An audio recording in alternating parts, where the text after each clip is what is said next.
भाइयों,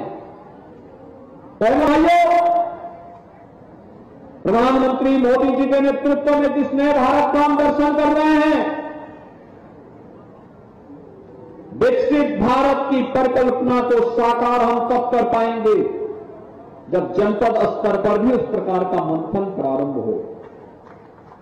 जनपद स्तर पर जिले के लिए कार्ययोजना तैयार हो रही है, लेकिन जिला की छोटी इकाई ग्राम पंचायत है, नगर पंचायतें हैं, इनको भी तैयार होना होगा।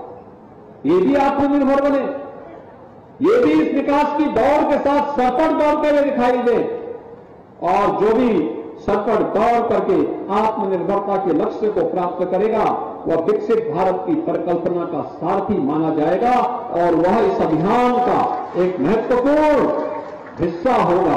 इसी के लिए आज हम सब आपके पास आए, आपसे कहने के लिए एक अवसर है हम सबके पास। हमारा देश दुनिया की बड़ी ताकत बने, हर भारतवासी का इस संकल्प होना चाहिए। मोदी जी इसी बात को लेकर कह रहे हैं, आत्मनिर्भरता का लक्ष्य प्राप्त करना, गुलामी के अंशों को समाप्त करना, अपने नागरिक कर्तव्यों को मानना, जाति पार्टी के आधार पर विभाजित करने वाले लोगों से पूरी तरह अपने को दूरी बनाए रखना।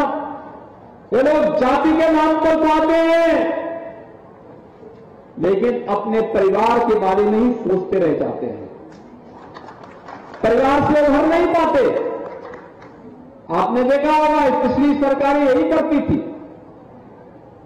हमें देश के बारे में सोचना है, समग्र समाज के बारे में सोचना है, और मोदी जी का यही संकल्प है, सबका साथ और सबके विकास का मंत्र इसी संकल्प को आगे बढ़ाने की कड़ी है।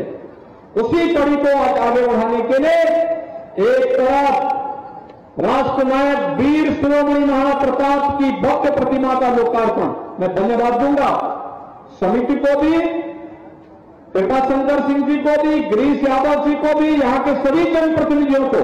इतनी भव्य प्रतिमा और कितना भव्य वहां पे चौराहा और पार्क बनाया गया है, यानी कितना भव्य बनाया गया। राष्ट्र नायकों के प्रति जब सम्मान का एक भाव होगा तो बहनों और भाइयों, दुनिया की कोई ताकत उस देश और उस समाज का बाल बांका नहीं कर पाएगी। राष्ट्र नायक महाराणा प्रताप के इस शौर्य और पराक्रम को इस जौनपुर के ही बगल में जनपद है मऊ, वहां के एक राष्ट्र कवि हुए श्याम नारायण पांडे जी ने ही हल्दी घाटी के माध्यम से दुनिया के सामने किस ओजपूर्ण तरीके से रखा था। तब पांडे जी अपने कवि सम्मेलनों के माध्यम से हल्दी घाटी का वाचन करते थे, पूरी जनता झूम उठती थी उसके साथ में। मैं इस अवसर पर उनको भी विनम्र श्रद्धांजलि अर्पित करता हूं, उनकी स्मृतियों को नमन करता हूं। ये वो महापुरुष हैं जिन्होंने जनता के साथ अपने आप को जोड़ करके भावनाओं का सम्मान किया, अपने शब्दों के माध्यम से उसको जीवंतता प्रदान की। और आज जौनपुर में हम लोग इन सभी कार्यक्रमों के साथ जुड़ते हुए आ रहे हैं। मुझे प्रसन्नता है कि यहां पर तमाम विकास के उन कार्यों को आगे बढ़ाने का काम किया, और उन कार्यक्रमों को आगे बढ़ाने के साथ ही यहां पर विकास की जिन योजनाओं का लाभ यहां की जनता को प्राप्त हो रहा है, वे सड़क से भी हैं, पेयजल से भी जुड़ी हुई है, यहां के समग्र विकास से जुड़ी हुई वे परियोजनाएं हैं जिनका लाभ जौनपुर वासियों को प्राप्त होगा।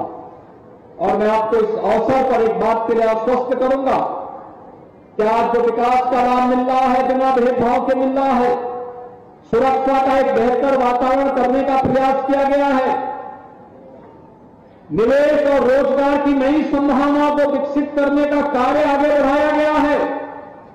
यह तभी संभव हो पाया है जब मोदी जी के नेतृत्व में डबल इंजन की सरकार उनके मार्गदर्शन में तेजी के साथ आगे बढ़ने का काम कर रही है।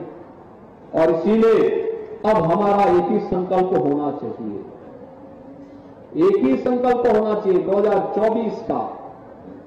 अगले 2 महीने का एक ही संकल्प होना चाहिए हर जौनपुर वासी का, हर प्रदेशवासी का, कि फिर एक बार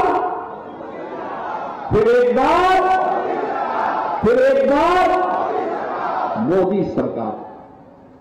और मोदी सरकार के लिए आवश्यक है यहां पर भी वह करके दिखाना है। तैयार है ना सब लोग? सभी लोग सहमत हैं? सभी लोग सहमत हैं? मोदी जी की सरकार के लिए घर घर कमल खिलाना होगा। सभी लोग सहमत हैं ना? और यही कमल लक्ष्मी लेकर के आएगा, मां लक्ष्मी को यही लेके आएगा और उसी से भी बड़े बड़े विकास के लिए कार्य होने। मैं भी यहां पे आ रहा था तो मेरे पास गिरीश जी बोल रहे थे कि हॉट से लेके लाइन बाजार नईगंज होते हुए पुनः मऊ बाईपास पर इस सड़क के बारे में कह रहे थे। हमने कहा ये सड़क तो सब मंत्री ने स्वयं ही है और ये सभी सड़कें बनेंगी। ऐसे ही उन्होंने 2-3 अन्य कार्यों के बारे में भी उन्होंने प्रस्ताव दिए। लगातार काम करते हैं, लगातार मेहनत करते हैं, पूरे प्रदेश में भ्रमण करते हैं। खेल और खिलाड़ियों के लिए नई पॉलिसी लेकर के आते हैं। पहली बार आपने देखा होगा आपके विधायक कैसे कार्य करते हैं। 500 खिलाड़ी इन्होंने खेल विभाग के माध्यम से आज अलग अलग पुलिस में और अलग अलग विभागों में उन्होंने भर्ती करवा दी। जो खिलाड़ी देश के लिए मेडल जीते हैं। हर जिले में स्टेडियम, ब्लॉक स्तर पर मिनी स्टेडियम के निर्माण का कार्य युद्ध स्तर पर चल रहा है। गांव-गांव में खेल का मैदान भी बन रहा है। तो वही स्पीड इन सड़कों के लिए, विकास के कार्य के लिए भी होगा। और भाइयों बहनों, इस स्पीड के लिए हमें मां लक्ष्मी को खुश तो करना पड़ेगा और उसके लिए कमल का फूल आवश्यक है। समझे ना? फिर एक बार सभी लोग सहमत हैं? मैं आज के इस अवसर पर एक बार फिर से जौनपुर वासियों को इन 900 करोड़ रुपए की परियोजनाओं की बधाई देता हूं। महाराणा प्रताप की भव्य प्रतिमा की स्थापना के लिए समिति और यहां के जनप्रतिनिधियों को, कृपाशंकर जी को, जिन्होंने संयोजन करके इस भव्य प्रतिमा को वहां पे स्थापित किया, इसके लिए सबका अभिनंदन करते हुए अपनी वाणी को यहीं पे विराम देता हूं। धन्यवाद। जय हिंद, जय जय श्री राम।